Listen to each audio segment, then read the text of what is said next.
Bienvenue. Vous allez assister à la lecture du Petit Prince de la manière la plus lente possible. 30 secondes par stream depuis août 2024 jusqu'à mars 2025. En plus de ça, il y a un bot qui, s'il reconnaît les 20 mots les plus connus de la langue française, nous hurle dessus. Beaucoup de plaisir à vous. Le bot détecte mal. Lorsque j'avais 6 ans, j'ai vu une fois une magnifique image dans un livre sur la forêt vierge qui s'appelait « Histoire vécue ». Ça représentait un serpent boa qui avalait un fauve. Voilà la copie du dessin. On disait dans le livre « Les serpents boa avalent leur proie tout entière sans la mâcher. Ensuite, ils ne peuvent plus bouger et ils dorment pendant les 6 mois de leur digestion. » J'ai alors beaucoup réfléchi sur les aventures de la jungle et à mon tour, j'ai réussi, avec un crayon de couleur, à tracer mon premier dessin. Mon dessin numéro 1, il était comme ça. J'ai montré mon chef-d'œuvre aux grandes personnes et je leur ai demandé si mon dessin leur faisait peur.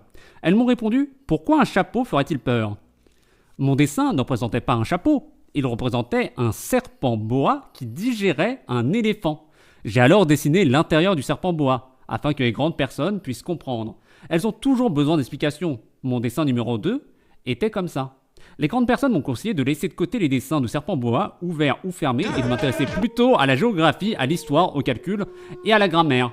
C'est ainsi que j'ai abandonné, à l'âge de 6 ans, une magnifique carrière de peintre. J'avais été découragé par l'insuccès de mon dessin numéro 1 et de mon dessin numéro 2. Les grandes personnes ne comprennent jamais rien toutes seules, et c'est fatigant pour les enfants de toujours et toujours leur donner des explications. J'ai donc dû choisir un autre métier et j'ai appris à piloter des avions. J'ai volé un peu partout dans le monde et la géographie, c'est exact, m'a beaucoup servi.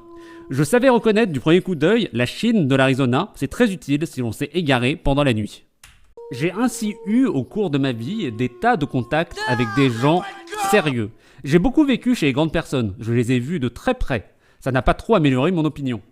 Quand j'en rencontrais une qui me paraissait un peu lucide, je faisais l'expérience sur elle de mon dessin numéro 1 que j'ai toujours conservé. Je voulais savoir si elle était vraiment compréhensive. Mais toujours elle me répondait « c'est un chapeau ». Alors je ne lui parlais ni de serpent boa, ni de forêt vierge, ni d'étoiles. Je me mettais à sa portée. Je lui parlais de bridge, de golf, de politique et de cravate. Et la grande personne était bien contente de connaître un homme aussi raisonnable. J'ai ainsi vécu seul, sans personne avec qui parler véritablement, jusqu'à une panne dans le désert du Sahara il y a 6 ans. Quelque chose s'était cassé dans mon moteur, et comme je n'avais avec moi ni mécanicien ni passager, je me préparais à essayer de réussir tout seul une réparation difficile. C'était pour moi une question de vie ou de mort. J'avais à peine de l'eau à boire pour 8 jours. Le premier soir, je me suis donc endormi sur le sable à 1000 miles de toute terre habitée. J'étais bien plus isolé qu'un naufragé sur un radeau au milieu de l'océan. Alors, vous imaginez ma surprise, au lever du jour, quand une drôle de petite voix m'a réveillé. Elle disait « S'il vous plaît, dessine-moi un mouton. » Hein ? Dessine-moi un mouton. J'ai sauté sur mes pieds comme si j'avais été frappé par la foudre. J'ai bien frotté mes yeux, j'ai bien regardé, et j'ai vu un petit bonhomme tout à fait extraordinaire qui me considérait gravement.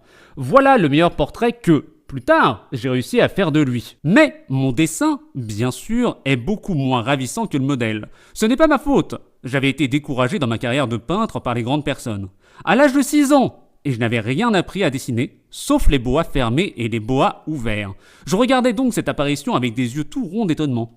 N'oubliez pas que je me trouvais à 1000 miles de toute région habitée. Or, mon petit bonhomme ne me semblait ni égaré, ni mort de fatigue, ni mort de faim, ni mort de soif, ni mort de peur. Il n'avait en rien l'apparence d'un enfant perdu au milieu du désert, à 1000 miles de toute région habitée. Quand j'ai réussi enfin à parler, je lui dis « Mais qu'est-ce que tu fais là ?» Et il me répéta alors tout doucement, comme une chose très sérieuse « S'il vous plaît, dessine-moi un mouton. » Quand le mystère est trop impressionnant, on n'ose pas désobéir. Aussi absurde que cela me semblait, à 1000 miles de tous les endroits habités et en danger de mort, je sortis de ma poche une feuille de papier et un stylographe. Mais je me rappelais alors que j'avais surtout étudié la géographie, l'histoire, le calcul et la grammaire. Et je dis au petit bonhomme, avec un peu de mauvaise humeur, que je ne savais pas dessiner. Et il me répondit « Ça ne fait rien, dessine-moi un mouton ». Comme je n'avais jamais dessiné un mouton, je refis pour lui l'un des 2 seuls dessins dont j'étais capable, celui du boa fermé, et je fus stupéfait d'entendre le petit bonhomme me répondre « Non, non, Je ne veux pas d'un éléphant dans un boa. Un boa, c'est très dangereux. Et un éléphant, c'est très encombrant. Chez moi, c'est tout petit. J'ai besoin d'un mouton. Dessine-moi un mouton. Alors, j'ai dessiné. Il regarda attentivement, puis « Non, celui-là est déjà très malade. Faisons un autre. » Je dessinais. Mon ami sourit gentiment avec indulgence. « Tu vois bien, ce n'est pas un mouton, c'est un bélier. Il a des cornes. » Je refis donc encore mon dessin. Mais il fut refusé, comme les précédents. « Celui-là est trop vieux. Je veux un mouton qui vive longtemps. » Alors, faute de patience, comme j'avais hâte de commencer le démontage de mon moteur, je griffonnais ce dessin-ci. Et je lançais « Ça, c'est la caisse. Le mouton que tu veux est dedans. » Mais je fus bien surpris de voir s'illuminer le visage de mon jeune juge. C'est tout à fait comme ça que je le voulais. Crois-tu qu'il faille beaucoup d'herbe à ce mouton? Qu'est-ce que c'est que cette chose-là? Ce n'est pas une chose. Ça vole. C'est un avion. C'est mon avion. Et j'étais fier de lui apprendre que je volais. Alors il s'écria « Comment? Tu es tombé du ciel ?» « Oui, fis-je modestement. »« Ah, ça c'est drôle !» Et le petit prince eut un très joli éclat de rire qui m'irrita beaucoup. Je désire que l'on prenne mes malheurs au sérieux. Puis il ajouta « Alors, toi aussi tu viens du ciel? De quelle planète es-tu » J'entrevis aussitôt une lueur dans le mystère de sa présence, et j'interrogeai brusquement « Tu viens donc d'une autre planète ?» Mais il ne me répondit pas. Il hochait la tête doucement tout en regardant mon avion. C'est vrai que, là-dessus, tu ne peux pas venir de bien loin. Et il s'enfonça dans une rêverie qui dura longtemps. Puis, sortant mon mouton de sa poche, il se plongea dans la contemplation de son trésor. Vous imaginez combien j'avais pu être intrigué par cette demi-confidence sur les autres planètes. Je m'efforçais donc d'en savoir plus long. D'où viens-tu, mon petit bonhomme? Où est-ce chez toi? D'où viens-tu, mon petit bonhomme? Où est-ce chez toi? Où veux-tu emporter mon mouton? Il me répondit après un silence méditatif. Ce qui est bien avec la caisse que tu m'as donnée, c'est que la nuit, ça lui servira de maison. Bien sûr, et si tu es gentil, je te donnerai aussi une corde pour l'attacher pendant le jour. Et un piquet. La proposition parut choquer le petit prince. L'attacher? Quelle drôle d'idée. Mais, si tu ne l'attaches pas, il ira n'importe où et il se perdra. Et mon ami eut un nouvel éclat de rire. Mais où veux-tu qu'il aille? N'importe où. Droit devant lui. Alors le petit prince remarqua gravement. Ça ne fait rien, c'est tellement petit chez moi. Et avec un peu de mélancolie, peut-être, il ajouta « Droit devant soi, on ne peut pas aller bien loin ». J'avais ainsi appris une seconde chose très importante, c'est que sa planète d'origine était à peine plus grande qu'une maison. Ça ne pouvait pas m'étonner beaucoup. Je savais bien qu'en dehors des grosses planètes comme la Terre, Jupiter, Mars, Vénus, auxquelles on a donné des noms, il y en a des centaines d'autres qui sont quelquefois si petites qu'on a beaucoup de mal à les apercevoir au télescope. Quand un astronome découvre l'une d'elles, il lui donne pour nom un numéro. Il l'appelle par exemple l'astéroïde 325. J'ai de sérieuses raisons de croire que la planète d'où venait le petit prince est l'astéroïde B612. Cet astéroïde n'a été aperçu qu'une fois au télescope en 1909, par un astronome turc. Il avait fait alors une grande démonstration de sa découverte à un congrès international d'astronomie. Mais personne ne l'avait cru à cause de son costume. Les grandes personnes sont comme ça. Heureusement pour la réputation de l'astéroïde B612, un dictateur turc imposa à son peuple, sous peine de mort, de s'habiller à l'européenne. L'astronome refit sa démonstration en 1920 dans un habit très élégant, et cette fois-ci, tout le monde fut de son avis. Si je vous ai raconté ces détails sur l'astéroïde B612 et si je vous ai confié son numéro, c'est à cause des grandes personnes. Les grandes personnes aiment les chiffres. Quand vous leur parlez d'un nouvel ami, elles ne vous questionnent jamais sur l'essentiel. Elles ne vous disent jamais quel est le son de sa voix, quels sont les jeux qu'il préfère, est-ce qu'il collectionne les papillons. Elles vous demandent quel âge a-t-il, combien a-t-il de frères, combien pèse-t-il, combien gagne son père. Alors seulement elles croient le connaître. Si vous dites aux grandes personnes « j'ai vu une belle maison en briques roses avec des géraniums aux fenêtres et des colombes sur le toit », elles ne parviennent pas à s'imaginer cette maison. Il faut leur dire « j'ai vu une maison de 100 000 francs ». Alors elles s'écrient « comme c'est joli ». Ainsi, si vous leur dites la preuve que le petit prince a existé, c'est qu'il était ravissant, qu'il riait et qu'il voulait un mouton, quand on veut un mouton, c'est la preuve qu'on existe. Elles hausseront les épaules et vous traiteront d'enfant. Mais si vous leur dites la planète d'où il venait est l'astéroïde B612, alors elles seront convaincues et elles vous laisseront tranquille avec leurs questions. Elles sont comme ça, il faut pas leur en vouloir, les enfants doivent être très indulgents envers les grandes personnes. Mais, bien sûr, nous qui comprenons la vie, nous nous moquons bien des numéros. J'aurais aimé commencer cette histoire à la façon des contes de fées. J'aurais aimé dire... Il était une fois un petit prince qui habitait une planète à peine plus grande que lui, et qui avait besoin d'un ami. Pour ceux qui comprennent la vie, ça aurait eu l'air beaucoup plus vrai. Car je n'aime pas qu'on lise mon livre à la légère. J'éprouve tant de chagrin à raconter ces souvenirs. Il y a 6 ans déjà que mon ami s'en est allé avec son mouton. Si j'essaie ici de le décrire, c'est afin de ne pas l'oublier. C'est triste d'oublier un ami. Et je puis devenir comme les grandes personnes qui ne s'intéressent plus qu'aux chiffres. C'est donc pour ça encore que j'ai acheté une boîte de couleurs et des crayons. C'est dur de se remettre au dessin à mon âge, quand on n'a jamais fait d'autres tentatives que celle d'un boa fermé et celle d'un boa ouvert, à l'âge de 6 ans. J'essaierai bien sûr de faire des portraits les plus ressemblants possibles, mais je ne suis pas tout à fait certain de réussir. Un dessin va et l'autre ne ressemble plus. Je me trompe un peu aussi sur la taille. Ici, le petit prince est trop grand, là il est trop petit.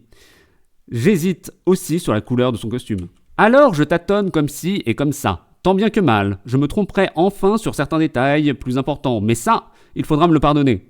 Mon ami ne donnait jamais d'explication, il me croyait peut-être semblable à lui. Mais moi, malheureusement, je ne sais pas voir les moutons à travers les caisses. Je suis peut-être un peu comme les grandes personnes, j'ai dû vieillir. Chaque jour, j'apprenais quelque chose sur la planète, sur le départ, sur le voyage. Ça venait tout doucement, au hasard des réflexions. C'est ainsi que, le 3e jour, je connus le drame des baobabs. Cette fois encore, ce fut grâce aux moutons, car brusquement, le petit prince m'interrogea, comme pris d'un doute grave. C'est bien vrai, n'est-ce pas, que les moutons mangent les arbustes ? Oui, c'est vrai. Ah, je suis content. Je ne compris pas pourquoi il était si important que les moutons mangeassent les arbustes, mais le petit prince ajouta... Par conséquent, ils mangent aussi les baobabs. Je fis remarquer au petit prince que les baobabs ne sont pas des arbustes, mais des grands arbres comme des églises, et que si même il emportait avec lui tout un troupeau d'éléphants, ce troupeau ne viendrait pas à bout d'un seul baobab. L'idée du troupeau d'éléphants fit rire le petit prince. Il faudrait les mettre les uns sur les autres. Mais il remarqua avec sagesse, les baobabs, avant de grandir, ça commence par être petit. C'est exact. Mais pourquoi veux-tu que tes moutons mangent les petits baobabs ? Il me répondit, ben voyons. Comme s'il s'agissait là d'une évidence. Il me fallut un grand effort d'intelligence pour comprendre à moi seul ce problème. Et en effet, sur la planète du Petit Prince, il y avait, comme sur toutes les planètes, de bonnes herbes et de mauvaises herbes. Par conséquent, de bonnes graines, de bonnes herbes et de mauvaises graines, de mauvaises herbes. L'idée du troupeau d'éléphants fit rire le Petit Prince. Il faudrait les mettre les uns sur les autres. Mais il remarqua avec sagesse, les baobabs, avant de grandir, ça commence par être petit. C'est exact. Mais pourquoi veux-tu que tes moutons mangent les petits baobabs ? Il me répondit, ben voyons, comme s'il s'agissait là d'une évidence. Il me fallut un grand effort d'intelligence pour comprendre à moi seul ce problème. Et en effet, sur la planète du Petit Prince, il y avait, comme sur toutes les planètes, de bonnes herbes et de mauvaises herbes. Par conséquent, de bonnes graines, de bonnes herbes et de mauvaises graines, de mauvaises herbes. L'idée du troupeau d'éléphants fit rire le Petit Prince. Il faudrait les mettre les uns et les autres. Mais il remarqua avec sagesse, les baobabs, avant de grandir, ça commence par être petit. C'est exact. Mais pourquoi veux-tu que tes moutons mangent les petits baobabs ? Il me répondit, ben voyons, comme s'il s'agissait là d'une évidence. Et il me fallut un grand effort d'intelligence pour comprendre à moi seul ce problème.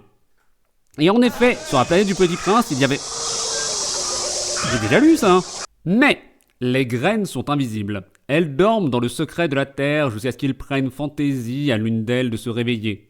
Alors, elles s'étirent et pousse d'abord timidement vers le soleil une ravissante petite brindille inoffensive. S'il s'agit d'une brindille de radis ou de rosier, on peut la laisser pousser comme elle veut. Mais s'il s'agit d'une mauvaise plante, il faut arracher la plante aussitôt, dès qu'on a su la reconnaître. Or, il y avait de graines terribles sur la planète du Petit Prince. C'étaient les graines de baobab. Le sol de la planète en était infesté. Or, un baobab, si l'on s'y prend trop tard, on ne peut jamais plus s'en débarrasser. Il encombre toute la planète. Il la perfore de ses racines. Et si la planète est trop petite, et si les baobabs sont trop nombreux, ils la font éclater. C'est une question de discipline, me disait plus tard le Petit Prince. Quand on a terminé sa toilette du matin, il faut faire soigneusement la toilette de la planète. Il faut s'astreindre régulièrement à arracher les baobabs dès qu'on les distingue d'avec les rosiers, auxquels ils ressemblent beaucoup quand ils sont très jeunes. C'est un travail très ennuyeux et très difficile. Et en un jour, il me conseilla de m'appliquer à réussir un beau dessin pour bien faire entrer ça dans la tête des enfants de chez moi. S'il voyage un jour, me disait-il, Ça pourra leur servir. Il est quelquefois sans inconvénient de remettre à plus tard son travail. Mais s'il s'agit des baobabs, c'est toujours une catastrophe. J'ai connu une planète habitée par un paresseux. Il avait négligé 3 arbustes. Et sur les indications du Petit Prince, j'ai décidé cette planète-là. Je n'aime guère prendre le ton d'un moraliste, mais le danger des baobabs est si peu connu et le risque couru par celui qui s'égarerait dans un astéroïde sont si considérables que pour une fois, je fais exception à ma réserve. Je dis, enfants, faites attention aux baobabs. C'est pour avertir mes amis qu'un danger qu'ils frôleraient depuis longtemps, comme moi-même sans le connaître. Quand j'ai tant travaillé ce dessin-là, la leçon que je donnais en valait la peine. Vous demanderez peut-être, pourquoi n'y a-t-il pas, dans ce livre, d'autres dessins aussi grandioses que le dessin des baobabs? La réponse est bien simple, j'ai essayé, mais je n'ai pas pu réussir. Quand j'ai dessiné les baobabs, j'ai été animé par le sentiment de l'urgence. Ah, Petit Prince, j'ai compris peu à peu, ainsi ta vie mélancolique. Tu n'avais pas eu longtemps pour distraction que la douceur des couchers de soleil. J'ai appris ce détail nouveau, le 4e jour au matin quand tu m'as dit « J'aime bien les couchers de soleil, allons voir un coucher de soleil. » Mais il faut attendre. Attendre quoi? Attendre que le soleil se couche. Tu as eu l'air très surpris d'abord et puis tu as ri de toi-même. Et tu m'as dit « Je me crois toujours chez moi. » En effet, quand il est midi aux États-Unis, le soleil, tout le monde le sait, se couche sur la France. Il suffirait de pouvoir aller en France en 1 minute pour assister au coucher du soleil. Malheureusement, la France est bien trop éloignée. Mais sur ta si petite planète, il te suffisait de tirer ta chaise de quelques pas et tu regardais le crépuscule chaque fois que tu le désirais.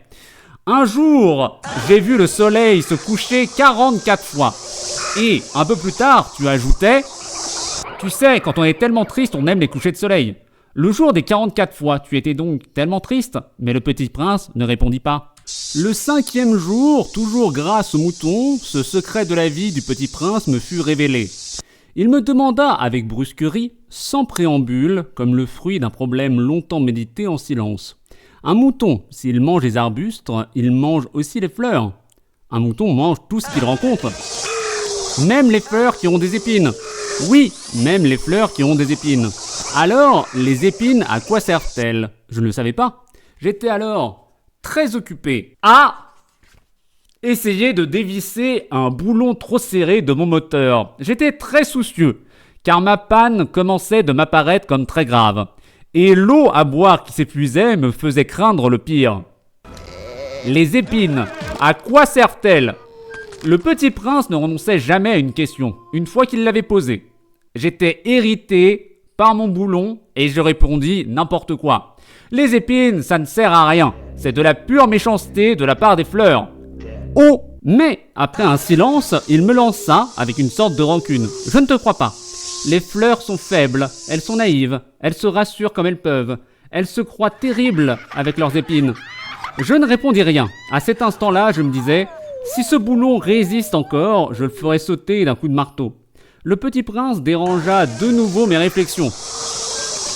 Et tu crois, toi, que les fleurs... Mais non, je ne crois rien. J'ai répondu. N'importe quoi. Je m'occupe, moi, de choses sérieuses. Il me regarda stupéfait. De choses sérieuses? Il me voyait, mon marteau à la main et les doigts noirs de cambouis penchés sur un objet qui lui semblait très laid. Tu parles comme les grandes personnes. Ça me fit un peu honte. Mais, impitoyable, il ajouta. Tu confonds tout, tu mélanges tout. Il était vraiment très irrité, il secouait au vent des cheveux tout dorés. Je connais une planète où il y a un monsieur cramoisi, il n'a jamais respiré une fleur, il n'a jamais regardé une étoile, il n'a jamais aimé personne, il n'a jamais rien fait d'autre que des additions. Et toute la journée, il répète comme toi, je suis un homme sérieux, je suis un homme sérieux. Et ça le fait gonfler d'orgueil, mais ce n'est pas un homme, c'est un champignon. Un quoi? Un champignon. Le Petit Prince était maintenant tout pâle de colère. Il y a des millions d'années que les fleurs fabriquent des épines. Il y a des millions d'années que les moutons mangent quand même les fleurs. Et ce n'est pas sérieux de chercher à comprendre pourquoi elles se donnent tant de mal pour se fabriquer des épines qui ne servent jamais à rien. Ce n'est pas important la guerre des moutons et des fleurs. Ce n'est pas plus sérieux et plus important que les additions d'un gros monsieur rouge. Et si je connais, moi, une fleur unique au monde, qui n'existe nulle part, sauf dans ma planète, et qu'un petit mouton peut Anéantir d'un seul coup comme ça un matin, sans se rendre compte de ce qu'il a fait, ce n'est pas important, ça. Il rougit, puis reprit. Si quelqu'un aime une fleur qui n'existe qu'à un exemplaire dans les millions et les millions d'étoiles, ça suffit pour qu'il soit heureux quand il les regarde. Il se dit, ma fleur est là, quelque part. Mais, si le mouton mange la fleur, c'est pour lui comme si, brusquement, toutes les étoiles s'éteignaient. Et ce n'est pas important, ça. Il ne put rien dire de plus. Il éclata brusquement en sanglots, la nuit était tombée. J'avais lâché mes outils, je me moquais bien de mon marteau, de mon boulon, de la soif et de la mort. Il y avait, sur une étoile, une planète, la mienne, la Terre, un petit prince à consoler.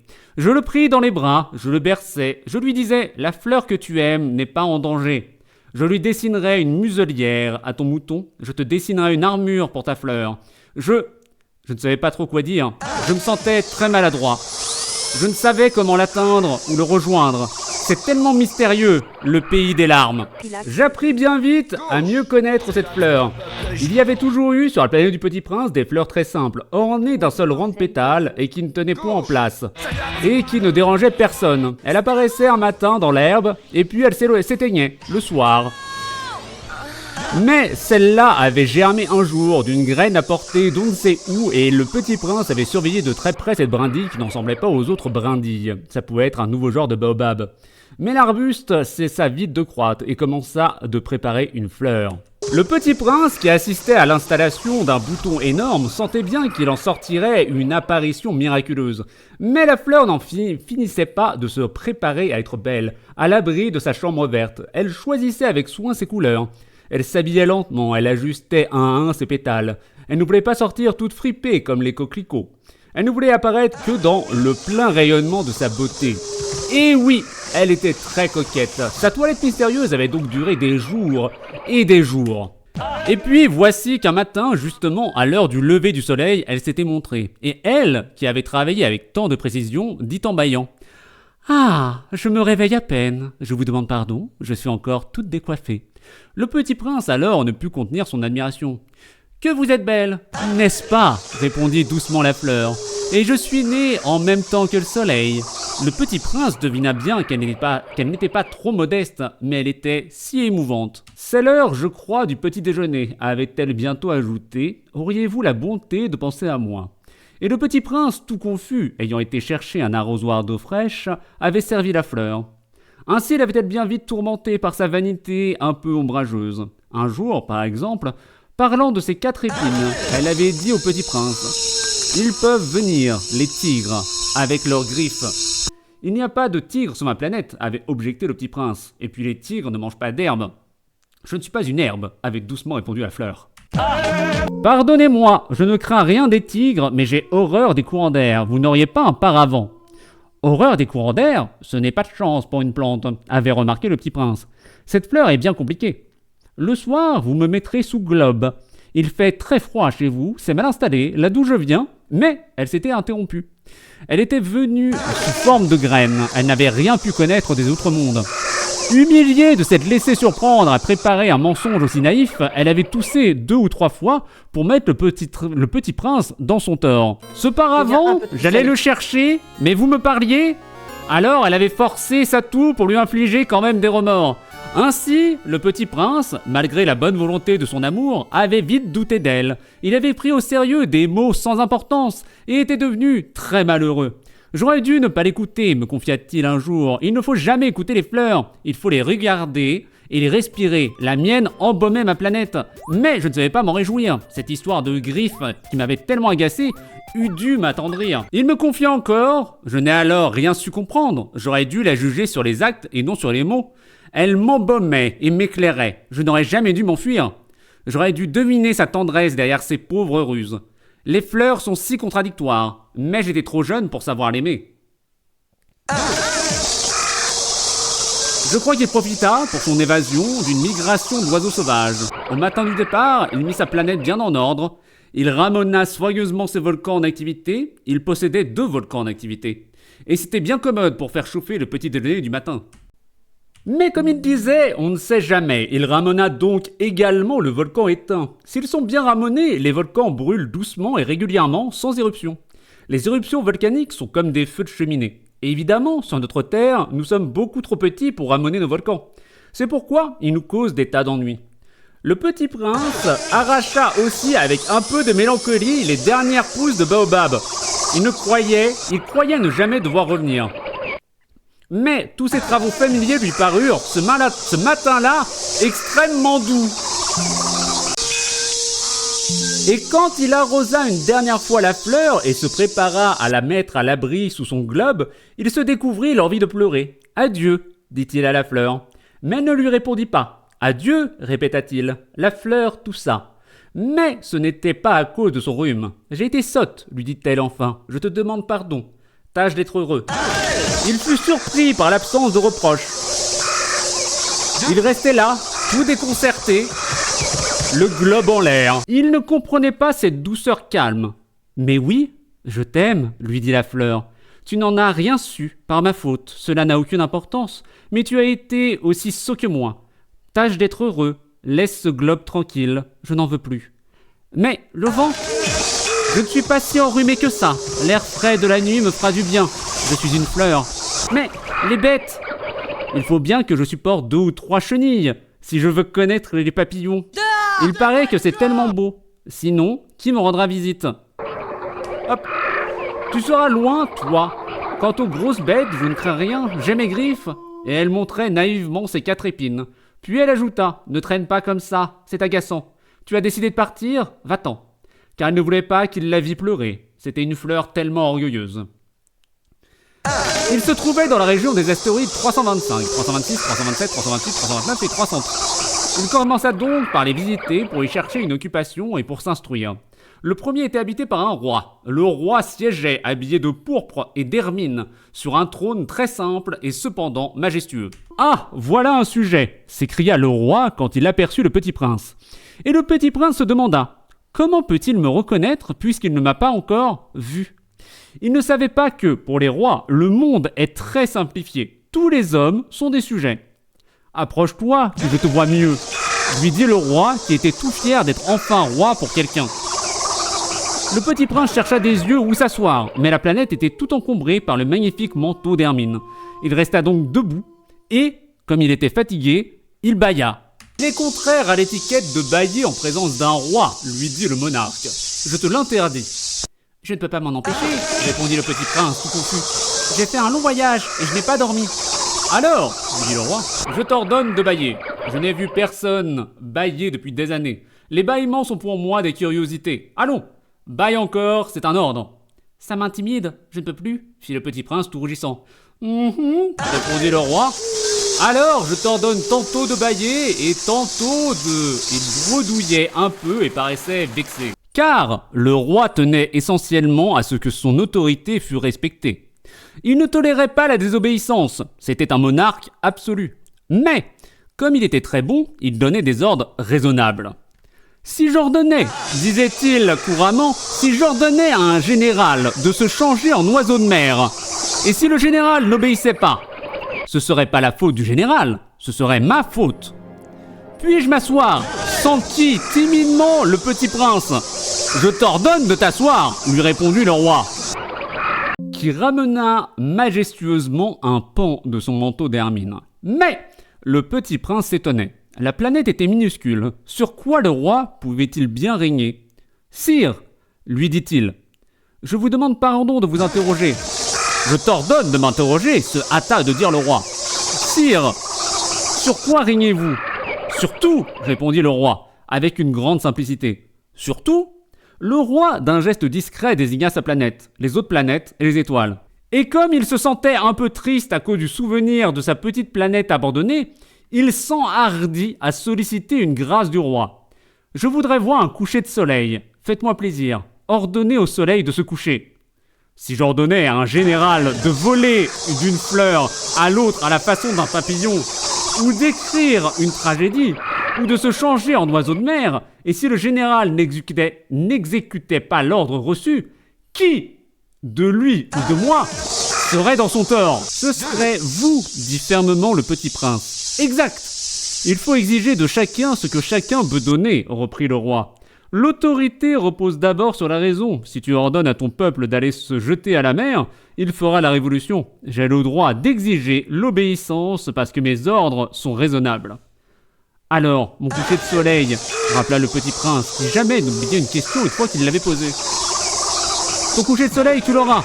Je l'exigerai, mais j'attendrai dans ma science du gouvernement que les conditions soient favorables. Quand ça sera-t-il ? S'informa le petit prince. Hem hem, lui répondit le roi, qui consulta d'abord un gros calendrier. Hem hem, ce sera ce sera ce soir vers 7h40, et tu verras, comme je suis bien obéi. Le petit prince bâilla. Il regrettait son coucher de soleil manqué. Et puis, il s'ennuyait déjà un peu. Je n'ai plus rien à faire ici, dit-il au roi. Je vais repartir. Ne pars pas, répondit le roi, qui était si fier d'avoir un sujet. Ne pars pas, je te fais ministre. Ministre de quoi ? De la justice. Mais il n'y a personne à juger. On ne sait pas, lui dit le roi. Je n'ai pas fait encore le tour de mon royaume. Je suis très vieux, je n'ai pas de place pour un carrosse, et ça me fatigue de marcher.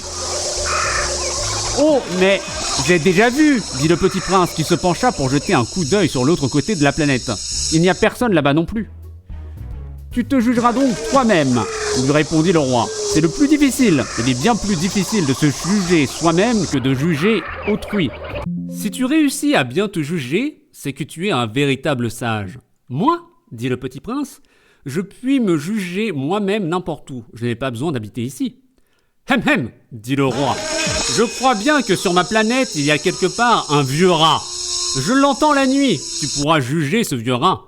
Tu le condamneras à mort de temps en temps. Ainsi, sa vie dépendra de ta justice. Mais tu le gracieras chaque fois pour l'économiser. Il n'y en a qu'un. Moi, répondit le petit prince, je n'aime pas condamner à mort, et je crois bien que je m'en vais. Non, dit le roi. Mais le petit prince, ayant achevé ses préparatifs, ne voulut point peiner le vieux monarque.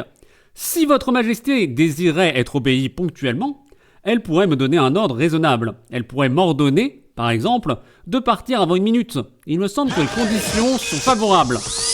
Le roi, n'ayant rien répondu, le petit prince hésita d'abord, puis, avec un sourire, prit le départ. « Je te fais, mon ambassadeur !» Se hâta alors de se crier le roi. Il avait un grand air d'autorité. Les grandes personnes sont bien étranges, se dit le petit prince, en lui-même, durant son voyage. La seconde planète était habitée par un vaniteux. « Ah ah, voilà la visite d'un admirateur !» s'écria de loin le vaniteux dès qu'il aperçut le petit prince. Car, pour les vaniteux, les autres hommes sont des admirateurs. « Bonjour, dit le petit prince, vous avez un drôle de chapeau ?» « C'est pour saluer, lui répondit le vaniteux. C'est pour saluer quand on m'acclame. Malheureusement, il ne passe jamais personne par ici. »« Ah oui, dit le petit prince, qui ne comprit pas. »« Frappe tes mains l'une contre l'autre, conseilla donc le vaniteux. Le petit prince frappa ses mains l'une contre l'autre. Le vaniteux salua modestement en soulevant son chapeau. « Ça, c'est plus amusant que la visite au roi, se dit en lui-même le petit prince. » Et il recommença de frapper ses mains l'une contre l'autre. Le vaniteux recommença de saluer en soulevant son chapeau. Après 5 minutes d'exercice, le petit prince se fatigua de la monotonie du jeu. « Et pour que le chapeau tombe, demanda-t-il, que faut-il faire ?» Mais le vaniteux ne l'entendit pas. Les vaniteux n'entendent jamais que les louanges. « Est-ce que tu m'admires vraiment beaucoup ?» demanda-t-il au petit prince. « Qu'est-ce que signifie admirer ?» Admirer signifie reconnaître que je suis l'homme le plus beau, le mieux habillé, le plus riche et le plus intelligent de la planète. Mais tu es seul sur ta planète. Fais-moi ce plaisir, admire-moi quand même. Je t'admire, dit le petit prince, en haussant un peu les épaules. Mais en quoi cela peut-il bien t'intéresser ? Et le petit prince s'en fut. Les grandes personnes sont décidément bien bizarres, se dit-il en lui-même durant son voyage. La planète suivante était habillée par un buveur. Cette visite fut très courte, mais elle plongea le petit prince dans une grande mélancolie. « Que fais-tu là ?» dit-il au buveur, qu'il trouva installé en silence devant une collection de bouteilles vides et une collection de bouteilles pleines. « Je bois » répondit le buveur d'un air lugubre. « Pourquoi bois-tu » lui demanda le petit prince. « Pour oublier » répondit le buveur. « Pour oublier quoi » s'enquit le petit prince qui déjà le plaignait. « Pour oublier que j'ai honte » avoua le buveur en baissant la tête. Honte de quoi s'informa le petit prince qui désirait le secourir. Honte de boire, acheva le buveur qui s'enferma définitivement dans le silence. Et le petit prince s'en fut perplexe. Les grandes personnes sont décidément très très bizarres, se disait-il en lui-même durant le voyage. La quatrième planète était celle du businessman. Cet homme était si occupé qu'il ne leva même pas la tête à l'arrivée du petit prince. « Bonjour, lui dit-il. Votre cigarette est éteinte. 3 et 2 font 5, 5 et 7, 12, 12 et 3, 15. Bonjour. 15 et 7, 22, 22 et 6, 28, pas le temps de la rallumer. 26 et 5, 31. Ouf, ça fait donc 501 622 731. 500 millions de quoi? Hein? T'es toujours là? 501 millions de... je ne sais plus. Je suis sérieux, moi, je ne m'amuse pas à des balivernes. 2 et 5, 7. 501 millions de quoi? Répéta le petit prince, qui... jamais de sa vie n'avait renoncé à une question, une fois qu'il l'avait posée. Le businessman leva la tête. Depuis 54 ans que j'habite cette planète-ci, je n'ai été dérangé que 3 fois. La première fois, ça a été, il y a 22 ans, par un hanneton qui était tombé, Dieu sait d'où. Il répandait un bruit épouvantable, et j'ai fait 4 erreurs dans une addition. La seconde fois où ça a été, il y a 11 ans, par une crise de rhumatisme. Je manque d'exercice, je n'ai pas le temps de flâner. Je suis sérieux, moi. La troisième fois, la voici. Je disais donc 501 millions. Millions de quoi? Le businessman comprit qu'il n'était point d'espoir de paix. Millions de ces petites choses que l'on voit quelquefois dans le ciel. Des mouches? Mais non! Des petites choses qui brillent. Des abeilles? Mais non. Des petites choses dorées qui font rêvasser les fainéants. Mais je suis sérieux, moi. Je n'ai pas le temps de rêvasser. Ah, des étoiles. C'est bien ça, des étoiles. Et que fais-tu de 500 millions d'étoiles? 501 622 731. Je suis sérieux, moi, je suis précis. Et que fais-tu de ces étoiles? Ce que j'en fais? Oui.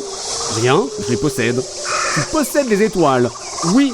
Mais j'ai déjà vu un roi qui... Les rois ne possèdent pas, ils règnent sur. C'est très différent. Et à quoi cela te sert-il de posséder des étoiles? Ça me sert à être riche. Et à quoi cela te sert-il d'être riche?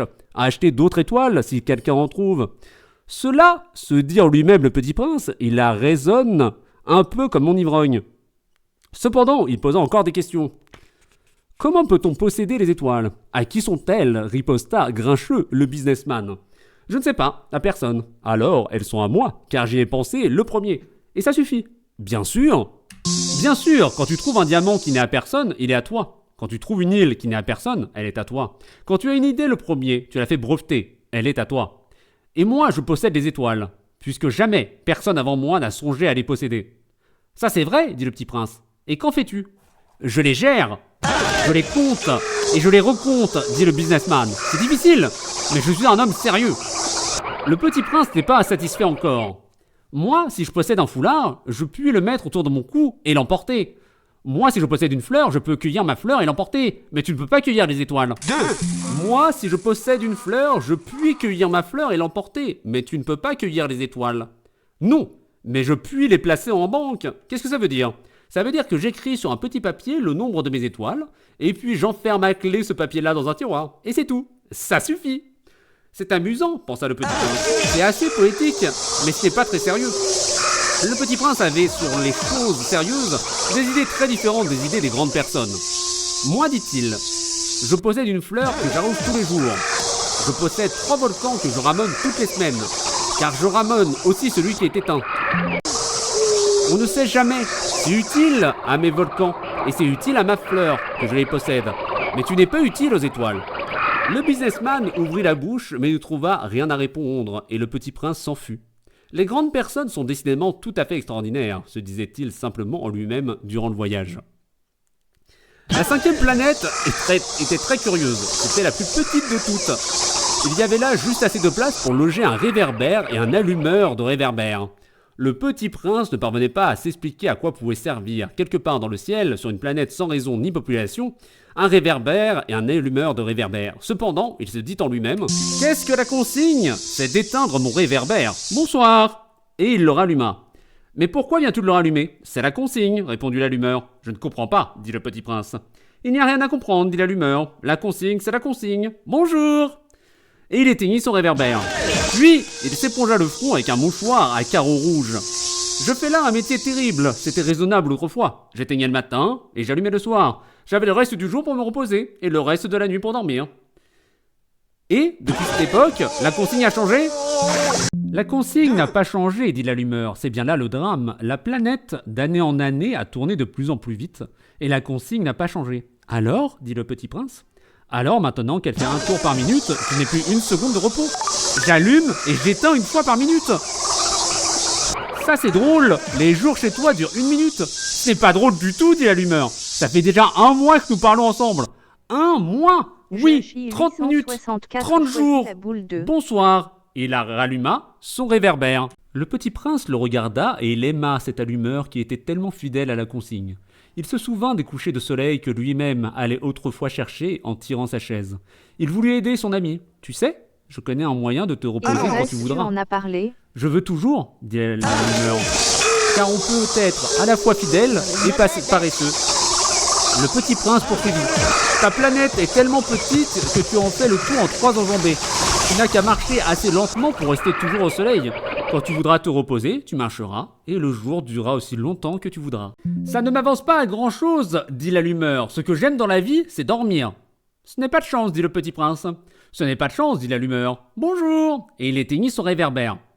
Celui-là, se dit le petit prince, tandis qu'il poursuivait plus loin son voyage, celui-là serait méprisé par tous les autres, par le roi, par le vaniteux, par le buveur, par le businessman.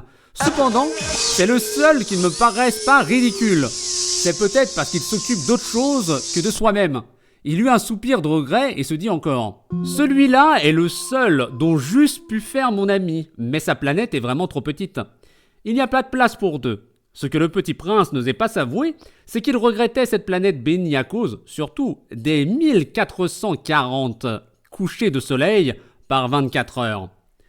La 6e planète était une planète 10 fois plus vaste. Elle était habitée par un vieux monsieur qui écrivait d'énormes livres. « Tiens, voilà un explorateur !» s'écria-t-il quand il aperçut le petit prince.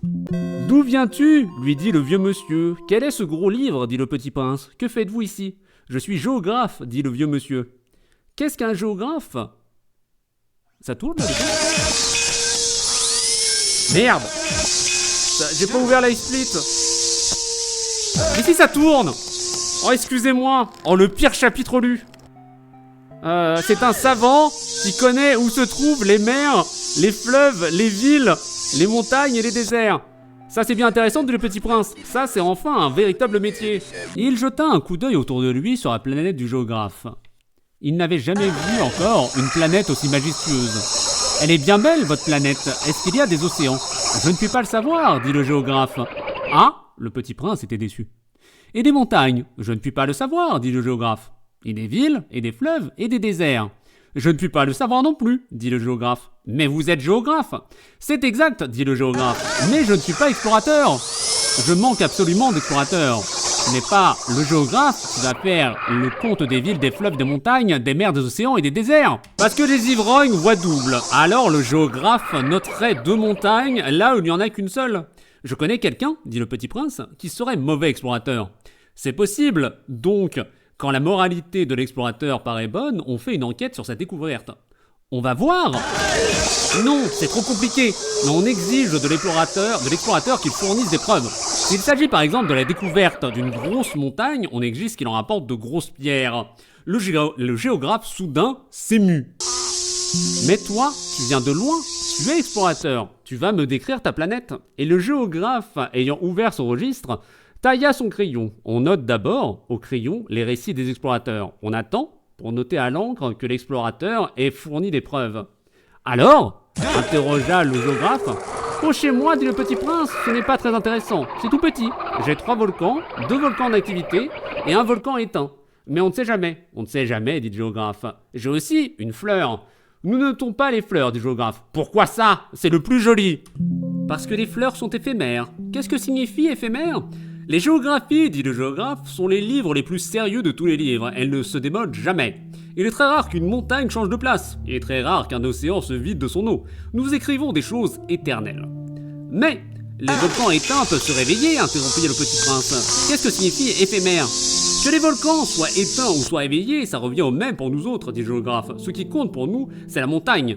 Elle ne change pas. Mais qu'est-ce que signifie éphémère? Répéta le petit prince qui, de sa vie, n'avait renoncé à une question une fois qu'il l'avait posée. Ça signifie qu'il est menacé de disparition prochaine. Ma fleur est menacée de disparition prochaine? Bien sûr. Ma fleur est éphémère, se dit le petit prince, et elle n'a que 4 épines pour se défendre contre le monde, et je l'ai laissée toute seule chez moi. Ce fut là son premier mouvement de regret. Mais il reprit courage. Que me conseillez-vous d'aller visiter? Demanda-t-il. La planète Terre, lui répondit le géographe. Elle a une bonne réputation, et le petit prince s'en fut, songeant à sa fleur. La 7e planète fut donc la Terre. La Terre n'est pas une planète quelconque. On y compte 111 rois, en n'oubliant pas, bien sûr, mot interdit sur Twitch, 7000 géographes, 900 000 businessmen, 7 millions et demi d'ivrognes, 311 millions de vaniteux, c'est-à-dire environ 2 milliards de grandes personnes. Pour vous donner une idée des dimensions de la Terre, je vous dirais qu'avant l'invention de l'électricité, on devait y entretenir sur l'ensemble des 6 continents une véritable armée de 462 511 allumeurs de réverbères. Vu d'un peu loin, ça faisait un effet splendide. Les mouvements de cette armée étaient réglés comme ceux d'un ballet d'opéra. D'abord venait le tour des allumeurs de réverbères de Nouvelle-Zélande et d'Australie. Puis ceux-ci ayant allumé leurs lampions s'en allaient dormir. Alors entraient à leur tour dans la danse les allumeurs de réverbères de Chine et de Sibérie. Puis eux aussi s'escamotaient dans les coulisses. Alors venait le tour des allumeurs de réverbères de Russie et des Indes. Puis ceux d'Afrique et d'Europe. Puis ceux d'Amérique du Sud. Puis de ceux d'Amérique du Nord. Et jamais ils ne se trompaient dans leur ordre d'entrée en scène. C'était grandiose. Seul l'allumeur de l'unique réverbère du pôle Nord et son confrère de l'unique réverbère du pôle Sud menaient des vies d'oisiveté et de nonchalance. Ils travaillaient 2 fois par an. Quand on veut faire de l'esprit, il arrive que l'on mente un peu. Je n'ai pas été très honnête en vous parlant des allumeurs de réverbères. Je risque de donner une fausse idée de notre planète à ceux qui ne la connaissent pas. Les hommes occupent très peu de place sur la Terre. Le petit prince, une fois sur Terre, fut donc bien surpris de ne voir personne. Il avait déjà peur de s'être trompé de planète quand un anneau couleur de lune remua dans le sable. « Bonne nuit !» fit le petit prince à tout hasard. « Bonne nuit !» fit le serpent. « Sur quelle planète suis-je tombé ?» demanda le petit prince. « Sur Terre, en Afrique » répondit le serpent. « Ah, il n'y a donc personne sur la Terre ? Ici c'est le désert. Il n'y a personne dans le désert, la terre est grande, dit le serpent. Le petit prince s'assit sur une pierre et leva les yeux vers le ciel. Je me demande, dit-il, si les étoiles sont éclairées afin que chacun puisse un jour retrouver la sienne. Regarde ma planète, elle est juste au-dessus de nous, mais comme elle est loin. Elle est belle, dit le serpent. Que viens-tu faire ici ? J'ai des difficultés avec une fleur, dit le petit prince. Ah, fit le serpent. Et ils se turent. Où sont les hommes ? Reprit enfin le petit prince. On est un peu seul dans le désert. On est seul aussi chez les hommes, dit le serpent. Le petit prince le regarda longtemps. Tu es une drôle de bête, lui dit-il enfin, mince comme un doigt. Mais je suis plus puissant que le doigt d'un roi, dit le serpent. Le petit prince eut un sourire. Tu n'es pas bien puissant, tu n'as même pas de pattes, tu ne peux même pas voyager. Je puis t'emporter plus loin qu'un navire, dit le serpent. Il s'enroula autour de la cheville du petit prince comme un bracelet d'or. Celui que je touche, je le rends à la terre dont il est sorti, dit-il encore. Mais tu es pur et tu viens d'une étoile. Le petit prince ne répondit rien. Tu me fais pitié, toi si faible sur cette terre de granit. Je puis t'aider un jour si tu regrettes trop ta planète. Je puis... Oh, j'ai très bien compris, fit le petit prince. Mais pourquoi parles-tu toujours par énigme ? Je les résous toutes, dit le serpent. Et ils se turent. Le petit prince traversa le désert et ne rencontra qu'une fleur. Une fleur à 3 pétales, une fleur de rien du tout. « Bonjour, dit le petit prince. »« Bonjour, dit la fleur. »« Où sont les hommes ?» demanda poliment le petit prince. La fleur, un jour, avait vu passer une caravane. Les hommes, il en existe, je crois, 6 ou 7. Je les ai aperçus il y a des années, mais on ne sait jamais où les trouver. Le vent les promène. Ils manquent de racines, ça les gêne beaucoup. « Adieu, dit le petit prince. »« Adieu, dit la fleur. » Le petit prince fit l'ascension d'une haute montagne. Les seules montagnes qu'il eût jamais connues étaient les 3 volcans qui lui arrivaient aux genoux. Et il se servait du volcan éteint comme d'un tabouret. D'une montagne haute comme celle-ci, se dit-il, donc j'apercevrai d'un coup toute la planète et tous les hommes. Mais il n'aperçut rien que des aiguilles de roc bien aiguisées. Bonjour, dit-il à tout hasard. Bonjour, bonjour, bonjour, répondit l'écho. Qui êtes-vous, dit le petit prince. Qui êtes-vous, qui êtes-vous, qui êtes-vous, répondit l'écho. Soyez mes amis, je suis seul, dit-il. Je suis seul, je suis seul, je suis seul, répondit l'écho. Quelle drôle de planète, pensa-t-il alors. Elle est toute sèche, et toute pointue, et toute salée, et les hommes manquent d'imagination. Ils répètent ce qu'on leur dit. Chez moi, j'avais une fleur. Elle parlait toujours la première. Mais il arriva que le petit prince, ayant longtemps marché à travers les sables, les rocs et les neiges, découvrit enfin une route. J'ai pas entendu! Bonjour, dit-il.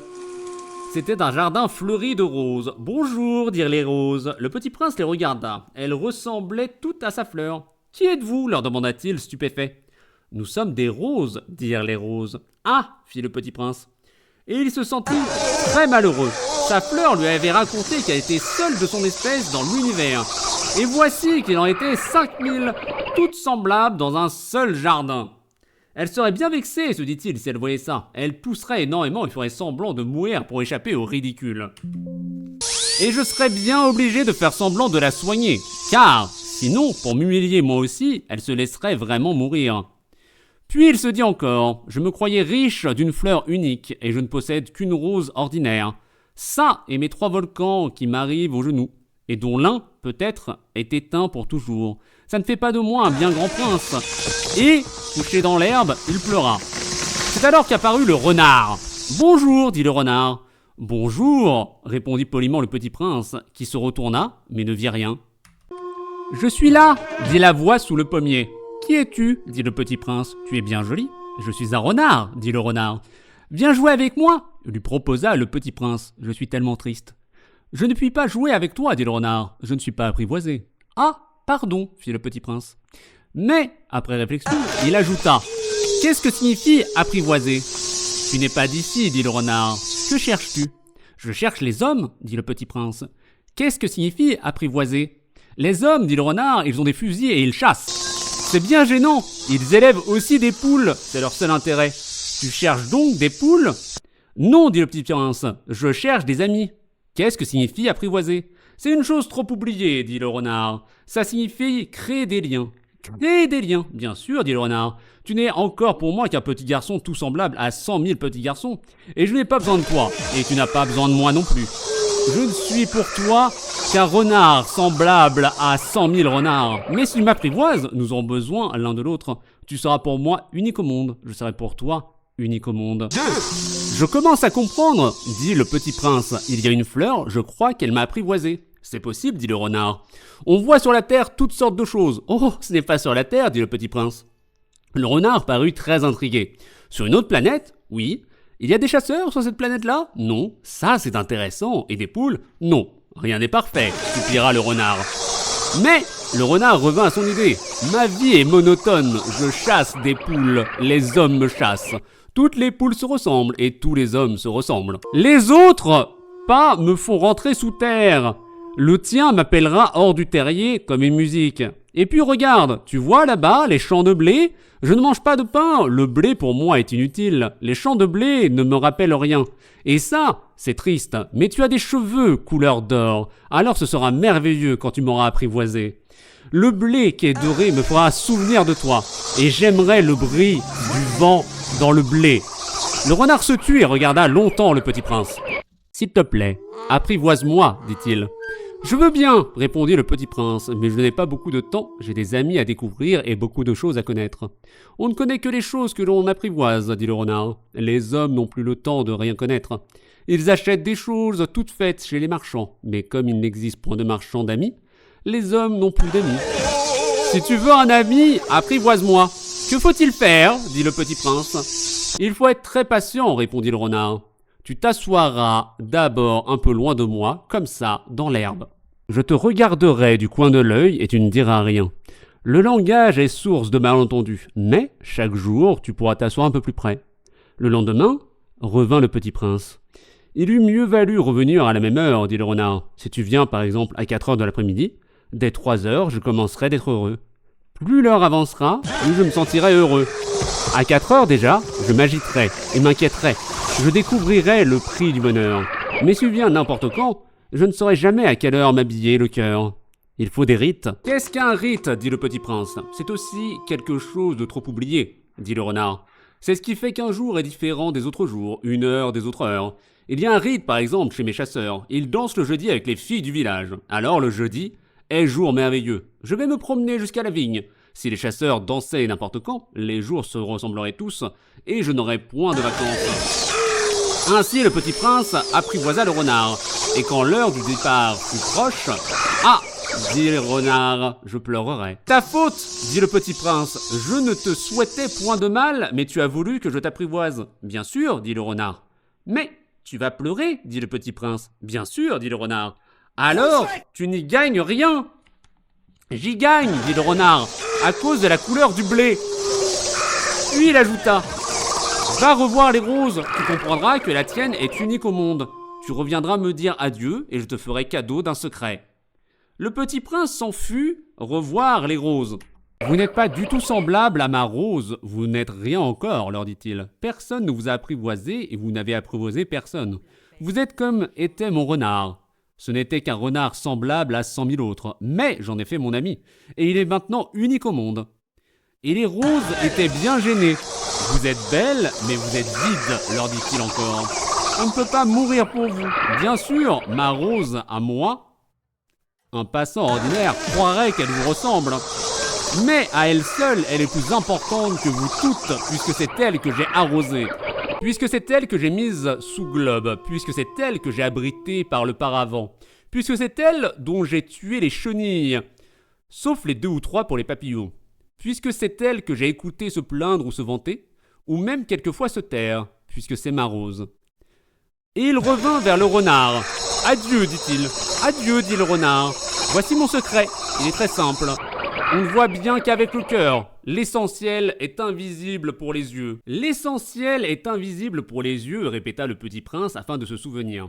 C'est le temps que tu as perdu pour ta rose qui fait ta rose si importante. C'est le temps que j'ai perdu pour ma rose, fit le petit prince afin de se souvenir. Les hommes ont oublié cette vérité, dit le renard. Mais tu ne dois pas l'oublier. Tu deviens responsable pour toujours de ce que tu as apprivoisé. Tu es responsable de ta rose. Je suis responsable de ma rose, répéta le petit prince afin de se souvenir. Bonjour, dit le petit prince. Bonjour, dit l'aiguilleur. Que fais-tu ici, dit le petit prince. Je trie les voyageurs par paquets de 1000, dit l'aiguilleur. J'expédie les trains qui les emportent tantôt vers la droite, tantôt vers la gauche. Et un rapide illuminé, grondant comme le tonnerre, fit trembler la cabine d'aiguillage. Ils sont bien pressés, dit le petit prince. Que cherche-t-il? L'homme de la locomotive l'ignore lui-même, dit l'aiguilleur. Et, grondant en sens inverse, un second rapide illuminé. Ils reviennent déjà, demanda le petit prince. Ce ne sont pas les mêmes, dit l'aiguilleur. C'est un échange. Ils n'étaient pas contents là où ils étaient? On n'est jamais content là où l'on est, dit l'aiguilleur. Et gronda le tonnerre d'un troisième rapide illuminé. Ils poursuivent les premiers voyageurs, demanda le petit prince. Ils ne poursuivent rien du tout, dit l'aiguilleur. Ils dorment là-dedans, ou bien ils bâillent. Les enfants seuls écrasent leur nez contre les vitres. Les enfants seuls savent ce qu'ils cherchent, fit le petit prince. Ils perdent du temps pour une poupée de chiffon, et elle devient très importante. Et si on la leur enlève, ils pleurent. Ils ont de la chance, dit l'aiguilleur. Pigeon. Bonjour, dit le petit prince. Bonjour, dit le marchand. C'était un marchand de pilules perfectionnées, qui apaise la soif. On en avale une par semaine, et l'on n'éprouve plus le besoin de boire. Pourquoi vends-tu ça, dit le petit prince. C'est une grosse économie de temps, dit le marchand. Les experts ont fait des calculs. On épargne 53 minutes par semaine. Et que fait-on de ces 53 minutes? On en fait ce que l'on veut. Moi, se dit le prince, si j'avais 53 minutes à dépenser, je marcherais tout doucement vers une fontaine. Nous en étions au 8e jour de ma panne dans le désert et j'avais écouté l'histoire du marchand en buvant la dernière goutte de ma provision d'eau. Ah, dis-je au petit prince, ils sont bien jolis tes souvenirs. Mais je n'ai pas encore réparé mon avion, je n'ai plus rien à boire et je serais heureux, moi aussi, si je pouvais marcher tout doucement vers une fontaine. Mon ami le renard, me dit-il, mon petit bonhomme, il ne s'agit plus du renard. Pourquoi? Parce qu'on va mourir de soif. Il ne comprit pas mon raisonnement. Il m'a répondu, c'est bien d'avoir eu un ami, même si l'on va mourir. Moi, je suis bien content d'avoir un ami renard. Il ne mesure pas le danger, me dis-je. Il n'a jamais ni faim ni soif. Un peu de soleil lui suffit. Mais il me regarda et répondit à ma pensée. J'ai soif aussi, cherchons un puits. J'eus un geste de lassitude. Il est absurde de chercher un puits au hasard dans l'immensité du désert. Cependant, nous nous mîmes en marche.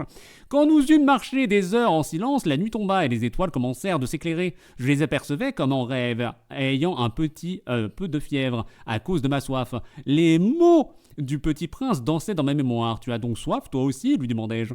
Mais il ne répondit pas à ma question. Il me dit simplement, l'eau peut être aussi bonne pour le cœur. L'eau peut aussi être bonne pour le cœur. Je ne compris pas sa réponse, mais je me tus. Je savais bien qu'il ne fallait pas l'interroger. Il était fatigué. Il s'assit. Je m'assis auprès de lui. Et après un silence, il dit encore, les étoiles sont belles à cause d'une fleur que l'on ne voit pas. Je répondis bien sûr, et je regardais sans parler les plis du sable sous la lune. Le désert est beau, ajouta-t-il, et c'était vrai. J'ai toujours aimé le désert. On s'assoit sur une dune de sable, on ne voit rien, on n'entend rien, et cependant quelque chose rayonne en silence. Ce qui embellit le désert, dit le petit prince, c'est qu'il cache un puits quelque part. Je fus surpris de comprendre soudain ce mystérieux rayonnement de sable. Lorsque j'étais petit garçon, j'habitais une maison ancienne. Et la légende racontait qu'un trésor y était enfoui. Bien sûr, jamais personne n'a su découvrir, ni peut-être même de la chercher. Mais il enchantait toute cette maison. Ma maison cachait un secret au fond de son cœur. Oui, dis-je au petit prince, qu'il s'agisse de la maison, des étoiles ou du désert, ce qui fait leur beauté est invisible. Je suis content, dit-il, que tu sois d'accord avec mon renard.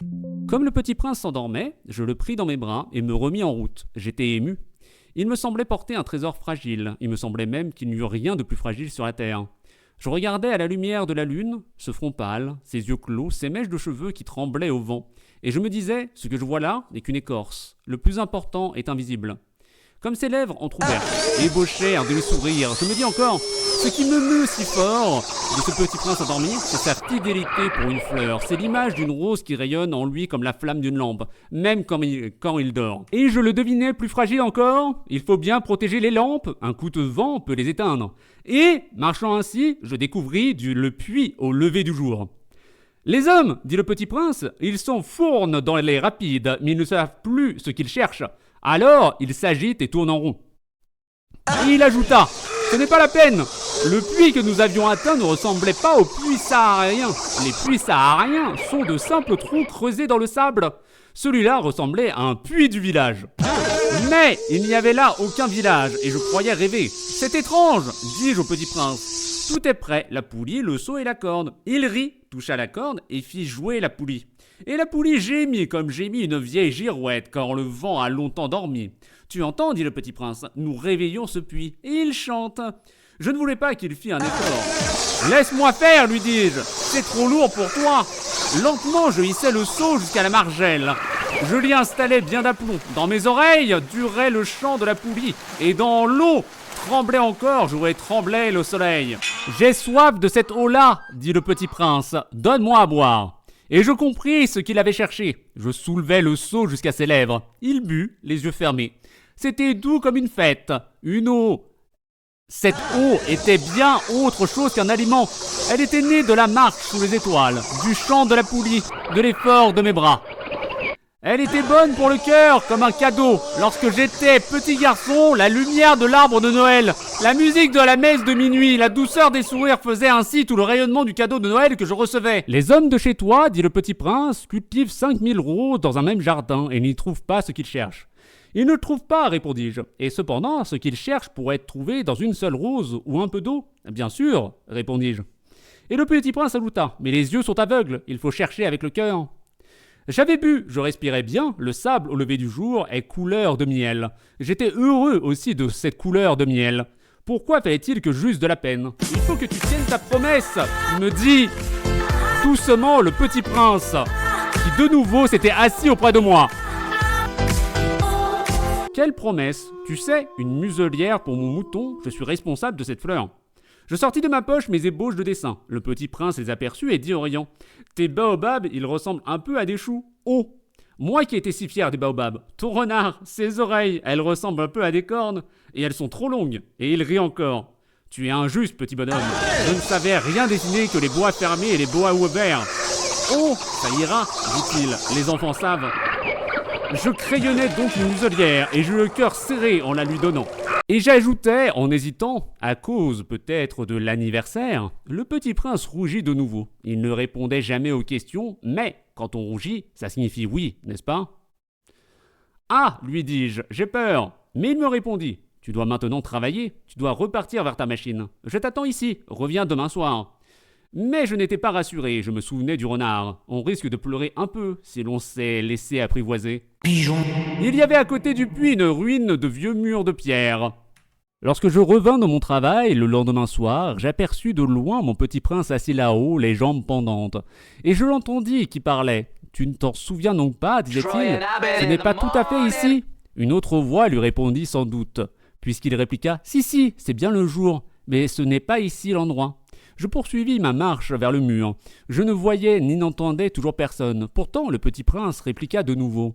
« Bien sûr, tu verras où commence ma trace dans le sable. Tu n'as qu'à m'y attendre, j'y serai cette nuit. » J'étais à 20 mètres du mur et je ne voyais toujours rien. Le petit prince dit encore après un silence. « Tu as du bon venin ? Tu es sûr de ne pas me faire souffrir longtemps ?» Je fis halte, le cœur serré, mais je ne comprenais toujours pas. « Maintenant, va-t'en, dit-il. Je veux redescendre. » Alors j'abaissai moi-même les yeux vers le pied du mur et je fis un bond. Il était là, dressé vers le petit prince, un de ces serpents jaunes qui vous exécutent en 30 secondes. Tout en fouillant ma poche pour en tirer mon revolver, je pris le pas de course. Mais, au bruit que je fis, le serpent se laissa doucement couler dans le sable, comme un jet d'eau qui meurt. Et sans trop se presser, se faufila entre les pierres avec un léger bruit de métal. Je parvins au mur juste à temps pour y recevoir dans les bras mon petit bonhomme de prince, pâle comme la neige. Quelle est cette histoire-là ? Tu parles maintenant avec les serpents. J'avais défait son éternel cache-nez d'or. Je lui avais mouillé les tempes et l'avais fait boire. Et maintenant, je n'osais plus rien lui demander. Il me regarda gravement et m'entoura le cou de ses bras. Je sentais battre son cœur comme celui d'un oiseau qui meurt quand on l'a tiré à la carabine. Il me dit « Je suis content que tu aies trouvé ce qui manquait à ta machine. Tu vas pouvoir rentrer chez toi. » Comment le sais-tu ? Je venais justement lui annoncer que contre toute espérance, j'avais réussi mon travail. Il ne répondit rien à ma question, mais il ajouta « Moi aussi. Aujourd'hui, je rentre chez moi. » J'ai vu ça. Puis mélancolique, c'est bien plus loin, c'est bien plus difficile. Je sentais bien qu'il se passait quelque chose d'extraordinaire. Je le serrais dans les bras comme un petit enfant, et cependant, il me semblait qu'il coulait verticalement dans un abîme, sans que je puisse rien pour le retenir. Il avait le regard sérieux, perdu, très loin. « J'ai ton mouton, et j'ai la caisse pour le mouton. » Et j'ai la muselière. Et il sourit avec mélancolie. J'attendis longtemps. Je sentais qu'il se réchauffait peu à peu. Petit bonhomme, tu as eu peur ? Il avait eu peur, bien sûr, mais il rit doucement. J'aurais bien plus peur ce soir. De nouveau, je me sentis glacé par le sentiment de l'irréparable. Et je compris que je ne supportais pas l'idée de ne plus jamais entendre ce rire. C'était pour moi comme une fontaine dans le désert. Petit bonhomme, je veux encore t'entendre rire. Mais il me dit, cette nuit ça fera 1 an. Mon étoile se trouvera juste au-dessus de l'endroit où je suis tombé l'année dernière. Petit bonhomme, n'est-ce pas que c'est un mauvais rêve cette histoire de serpent et de rendez-vous et d'étoiles ? Mais il ne répondit pas à ma question. Il me dit, ce qui est important, ça ne se voit pas. Bien sûr. C'est comme pour la fleur. Si tu aimes une fleur qui se trouve dans une étoile, c'est doux, la nuit, de regarder le ciel. Toutes les étoiles sont fleuries. Bien sûr. C'est comme pour l'eau. Celle que tu m'as donnée à boire était comme une musique à cause de la poulie et de la corde. Tu te rappelles ? Elle était bonne. Bien sûr. Tu regarderas la nuit et les étoiles. C'est trop petit chez moi pour que je te montre où se trouve la mienne. C'est mieux comme ça. Mon étoile, ça sera pour toi une des étoiles. Alors toutes les étoiles, tu aimeras les regarder. Elles seront toutes tes amies, et puis je vais te faire un cadeau. Il rit encore. Ah, petit bonhomme, j'aime entendre ce rire. Justement, ce sera mon cadeau, ce sera comme pour l'eau. Que veux-tu dire ? Les gens ont des étoiles qui ne sont pas les mêmes. Pour les uns qui voyagent, les étoiles sont des guides. Pour d'autres, elles ne sont rien que des petites lumières. Pour d'autres qui sont savants, elles sont des problèmes. Pour mon businessman, elles étaient de l'or. Mais toutes ces étoiles-là se taisent. Toi, tu auras des étoiles comme personne n'en a. Que veux-tu dire quand tu regarderas le ciel la nuit, puisque j'habiterai dans l'une d'elles, puisque je rirai dans l'une d'elles, alors ce sera pour toi comme si riaient toutes les étoiles. Tu auras, toi, des étoiles qui savent rire. Et il rit encore. Et quand tu seras consolé, on se console toujours, tu seras content de m'avoir connu. Tu seras toujours mon ami. Tu auras envie de rire avec moi, et tu ouvriras parfois ta fenêtre, comme ça, pour le plaisir. Et tes amis seront bien étonnés de te voir rire en regardant le ciel. Alors tu leur diras, oui, les étoiles, ça me fait toujours rire. Et ils te croiront fou. Je t'aurais joué un bien vilain tour. Et il rit encore. Ce sera comme si je t'avais donné au lieu d'étoiles des tas de petits grelots qui savent rire. Et il rit encore, puis il redevint sérieux. Cette nuit, tu sais, ne viens pas. Je ne te quitterai pas. J'aurais l'air d'avoir mal, j'aurais un peu l'air de mourir. C'est comme ça. Ne viens pas voir ça. Ce n'est pas la peine. Je ne te quitterai pas. Mais il était soucieux. Je te dis ça, c'est à cause aussi du serpent. Il ne faut pas qu'il te morde. Les serpents, c'est méchant. Ça peut mordre pour le plaisir. Je ne te quitterai pas. Mais quelque chose le rassura. C'est vrai qu'ils n'ont plus de venin pour la seconde morsure.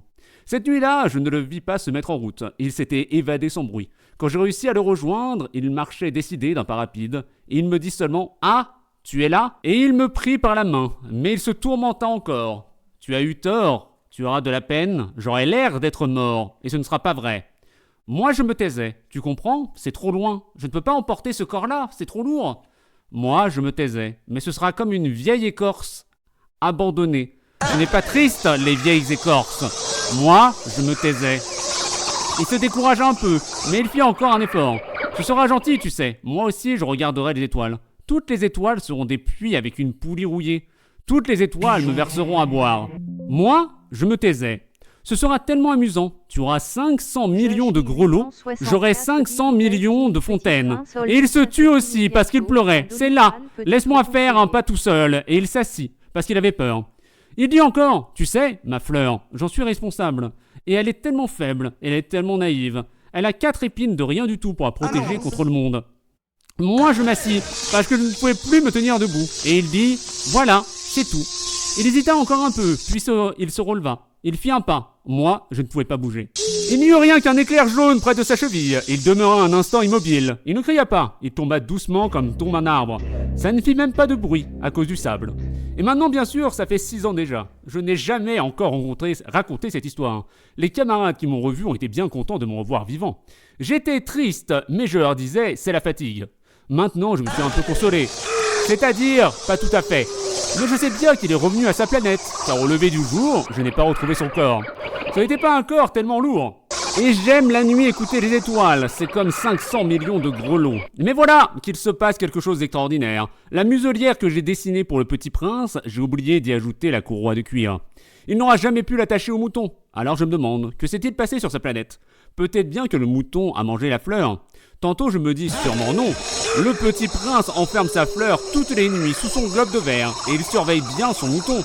Alors je suis heureux et toutes les étoiles rient doucement.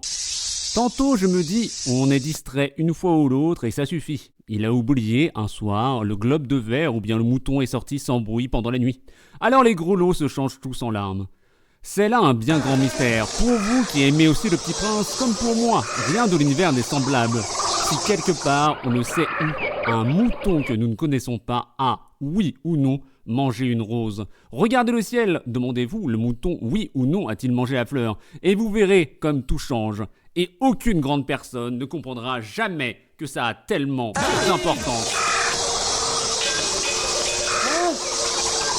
Il reste une page ! Ça, c'est, pour moi, le plus beau et le plus triste paysage du monde. C'est le même paysage que celui de la page précédente, mais je l'ai dessiné une fois encore pour bien vous le montrer. C'est ici que le petit prince a apparu sur Terre, puis disparu.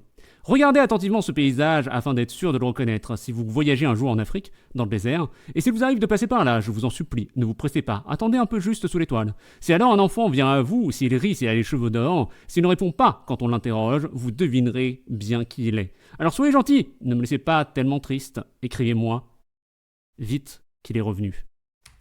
Ouais, c'est fini! On est libre! Libre! Libre! Nous sommes libres!